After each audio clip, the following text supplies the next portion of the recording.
Good morning guys! So ngayong araw nga pala guys, maaga kami nagising dahil nagpaplano kaming maliligo ng ilog. So maaga pa nga kami dyan, nagkape-kape. Alam nyo na, ang sakit ng Pinoy. So umaga, kape. Nag-aisip mga kami guys kung ano yung pwede naming ulamin at dalahin sa ilog para magmukbang. Kami ng gulay.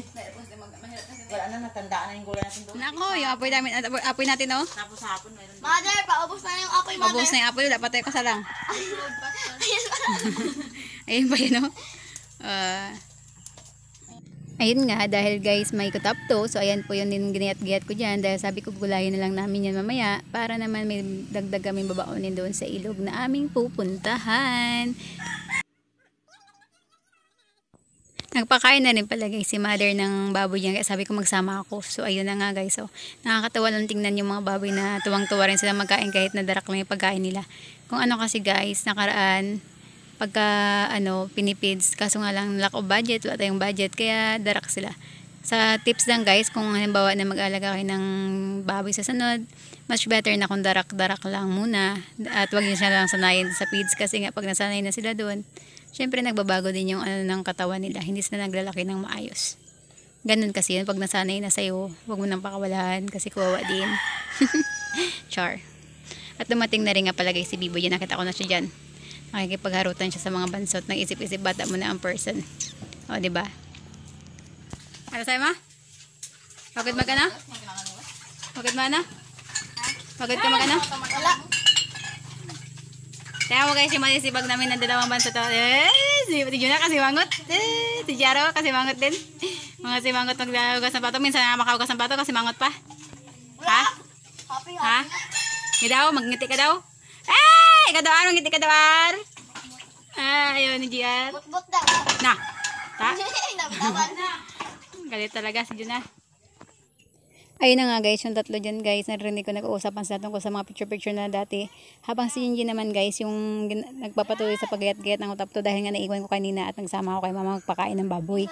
Kaya yun siya na nagtuloy. Pero tingnan nyo guys, so hihinto pa yung kanilang pagayat-gayat dahil nga, ayan nga, sinasabi nila na yung mga picture-picture nga dati pa, o yan, nakita ko sa akin.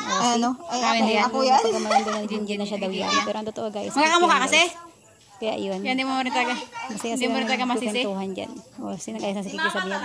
Kasi nga maglalakad pa sila. Yan. Sino may birthday? Hindi pa na ako nalubo, guys. Naku ako. Dumating rin pala sa Juna guys ng may dalang lubo dahil pinautosan namin magbili sa tindahan. Pero pagbalik niya guys, may lubo na siya. Aba, tuwang-tuwa. Alam niyo naman pag mga bata, pag may lubo, nako. Tuwang-tuwa yarn. For the laro na yan. Kaya sabi nga nakikinati-hati nga na dyan para ibigay kay Johan yung isa. Meron kaming squid ball. Squid ball ba to? And then hot dogs. And kikiam. Bugad mo na rin ito para maglambot. Nagbili sila ng condense. I think hindi mo na ito maluto. Yung maha. Why? Kasi wala tayong niyog. Why? Siya nga pala guys, yung nakikita nyo na yan, ice cube po yan. Tig 1 kilo po yung laman niyan, bawat isa. At tig 10 peso lang po yan siya. At doon nyo po yan matatagpuan sa Ipilan, Proxpen, Palawan. Sa tabi lang po sila ng highway, kaya kitang-kita nyo po kaagad yan. Ice cube. Ito na nga guys yung mga sangkap na pangluto ng mga Salvador. Kayon nga lang dahil gahol na sa oras, hindi na po namin siya maluluto.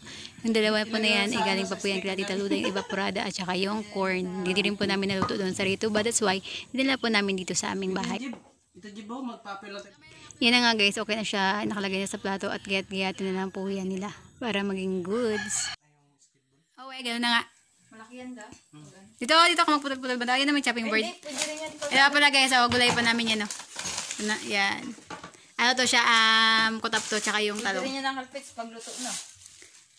Gunting-gunting For the busy-busy ng mga person. Hindi, mas maganda. Ano yun na kagad bago lutuin ho.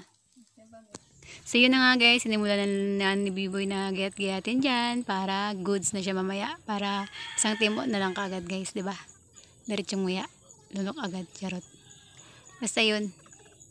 Para magdami din siya tingnan pag namin doon mamaya sa ilog yan. Diba? Nag-ano naman yan siya, nag-expand. Kaya okay lang. Yun pa guys, sinunod nila yung hotdog. Yarn. Simple but goods.